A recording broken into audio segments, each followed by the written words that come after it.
edict number 9. Lalit, share the edict poem for us.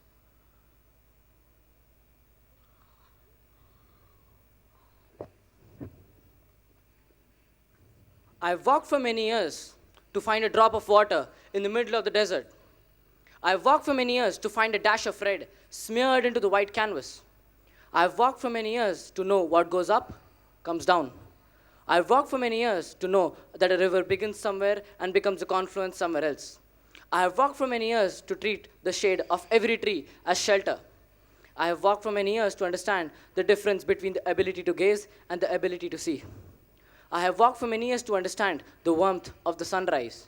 I have walked for many years to understand that the most difficult mountains to climb are the ones which are inside your mind. I have walked, and walked, only to come back to the same place where I started, to embrace nothingness.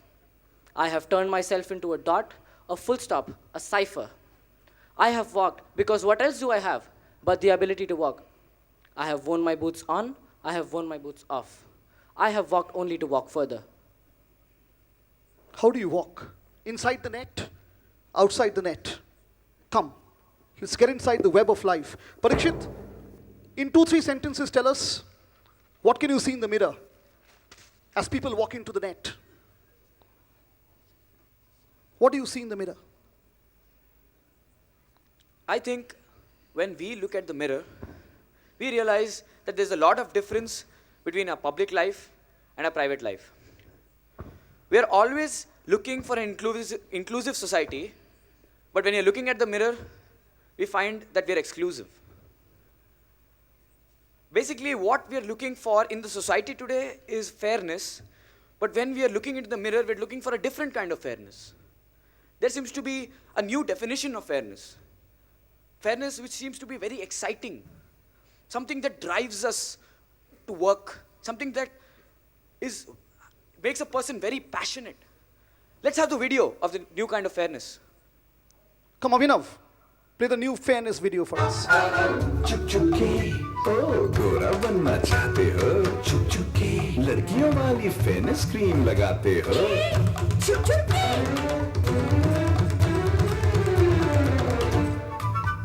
मर्द होकर लड़कियों वाली fairness cream चुप के कड़ी धूप और shaving मर्दों की त्वचा को बनाए सख्त और उस पर लड़कियों वाली फेयरनेस क्रीम बेअसर पेश है Emami fair and handsome fairness cream for main जिसका डबल स्ट्रेंथ पेप्टाइड और दुर्लभ जड़ी बूटियां मर्दों की टफ स्किन के अंदर तक जाए और बनाए fair and handsome Imami Fair and Handsome Fairness Cream for Men. Children, quickly put some fairness cream and look at yourself in the mirror. Come, check the mirror out. So much of unfair things. Put some cream on. Check the mirror.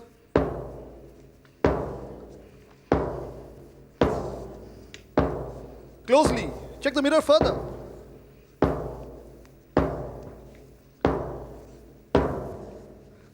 Ah, you're looking fairer. Now open the window. Show us to the world how fair looks like. Open the window. Come.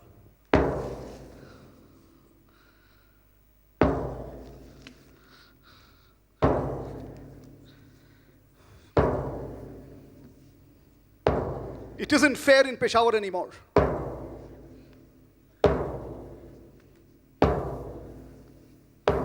Candlelight, no candlelight. It isn't fair in Peshawar anymore.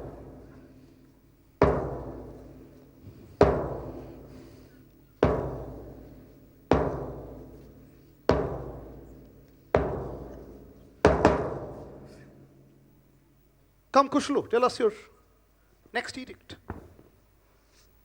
400 years before Ashoka, we find similar echoes in the vein of King Kanishka.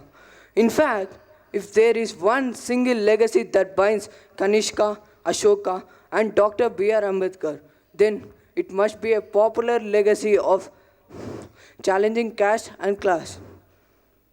Ask basic questions. What is welfare? Can there be welfare for all? Can ideas coexist? Can uniformity be maintained? Transformation for me is that uniformity. That uniformity. From Kalinga to to Fukushima. The same carbon monoxide in my lungs.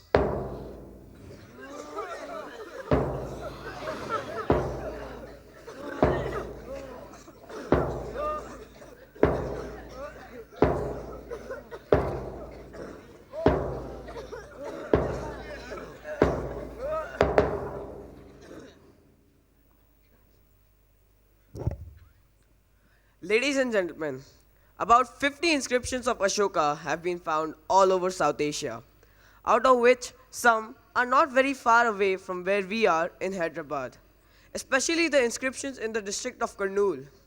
The Kurnool inscriptions talk about how officials should behave with the citizens. In fact, it was rare to see a king developing a code of conduct for his own court, including himself. That, ladies and gentlemen, was the greatness of Ashoka. Transformation to me is rationality and reason. Death is the least painful thing left by an atomic bomb. It leaves people crooked, handicapped, and dead from the inside.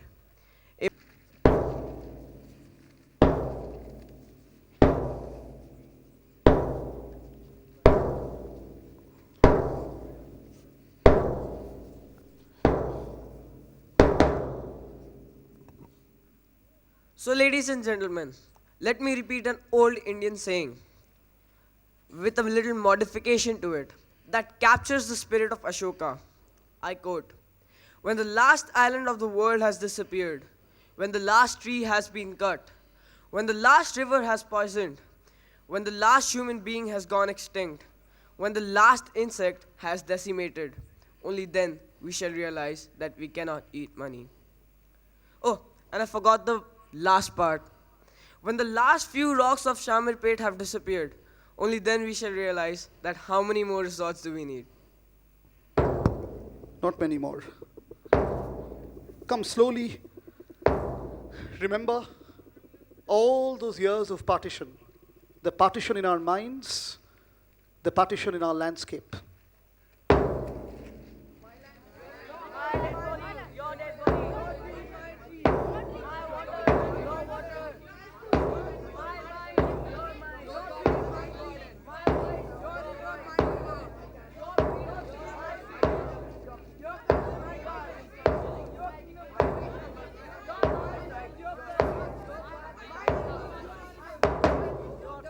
Yours. Mine. Mine. Yours. Your syllabus. My syllabus. Your Syria. My Syria. Your prepared debate. My prepared debate. Your learning. My learning. Your elocution. My elocution. Your voice. My voice. Your death. My death. When will this be ours? Shashank, the final edict of Jalalabad, the lines that stay with us, once more. I have walked for many years only to find a drop of water in the middle of a desert. I have walked for many years only to find a dash of red smeared in a white canvas.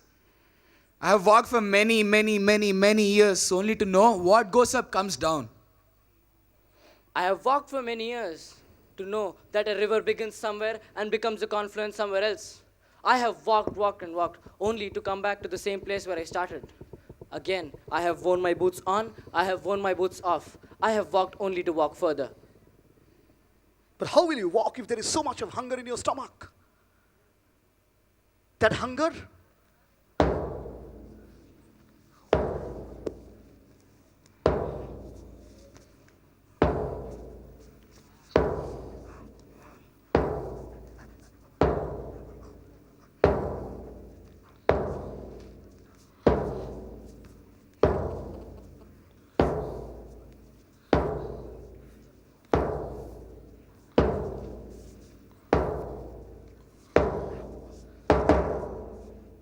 Parikshit, how do we end the play? Indifferent reading a newspaper or something more? As all of you walk into the frame, exhausted and tired.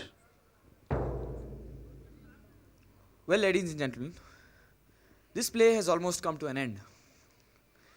But I wonder, why is it that this play, like the other two plays that I've done in Ivy League, be the same? One being on Shakespeare and Tagore. The second one being on Gandhi. And the third one today being on Ashoka. I wonder, why is it that every time we go and see a play, we do not take back with us what we have seen? Why is it that when we hear stories like a Commonwealth game gold medalist fighting with his bare hands with a terrorist in the Pathankot airbase and giving his life for the nation, why is it that we do not take inspiration from that and be brave in our own respects? Well, all of this reminds me of, again, Ashoka's teachings. Something Ashoka said, a message which he wanted to give to the world. What do you see in a river? Do you just see water? Or do you see stories inside the water? What is water to you? Is it just a liquid, a fluid? Or is it a carrier of civilizations? When I looked at the Daya river, I saw it turn into a river of corpses. And I realized this simple truth, that violence is not killing others, but it is killing the inner peace inside of us. So those of us who claim to be non-violent by nature are essentially violent. Violence can be words, can be actions, indifference, segregation, cliches. Violence is a gated community. Violence is a 3 BHK, 2 BHK that fetters our dreams. And the fountain from which flows a Gandhi, an Ambedkar, a Mandela, an Aung San Suu Kyi, a Martin Luther King Jr. I'm the fountain from where the Bhakti poets emerged. So hence, I'm both correct and incorrect at the same time. I'm both the illusion and the delusion. I'm the point and the counterpoint. To me, there's only one kind of truth, the nature of truth. Not the CBSE, ICSE, IIT, PMT coaching classes truth. No. Kalinga is fought in two battles. One is the physical battle, and the second is the battle in our minds. And dear audience, I want you to conquer the essence of resisting both. Well, now when I look back, for these 3 years, why this play? Why this crowd-friendly play? Why not the Bollywood, costume, masala, comedy? Why not that? Well, then I realized this simple fact, that what we're doing here is not a product, it's a production. And maybe that is why people like Ashoka, Kanishka, Ambedkar, Gandhi, Martin Luther, they're all there to remind us this basic difference between a product and a production. He wants us to make our lives a production, not a product. He wants us not to be carried away by the IIT coaching classes advertisements which I've just seen in the newspaper. He wants us to be ourselves, but at the same time, consider the people who are around us. Give them their rights and move to a better world. The world of our last video. The image that stays back. The image that doesn't move away. As we move to our final moving image.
where the mind is led forward by thee into ever widening thought and action, into that heaven of freedom. My Father, let my English language, my country, my learning, my parenting, my theatre, my discipline, my indiscipline, my knowing, finally awake, if it awakes at all.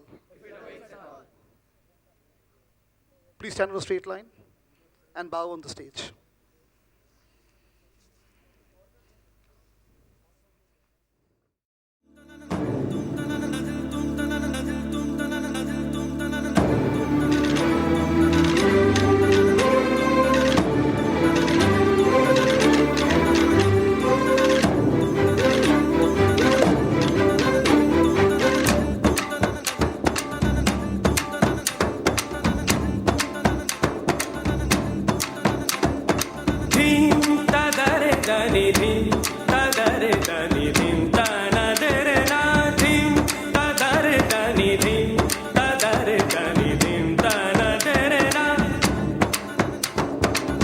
O dani, der, tani, dana, der, na.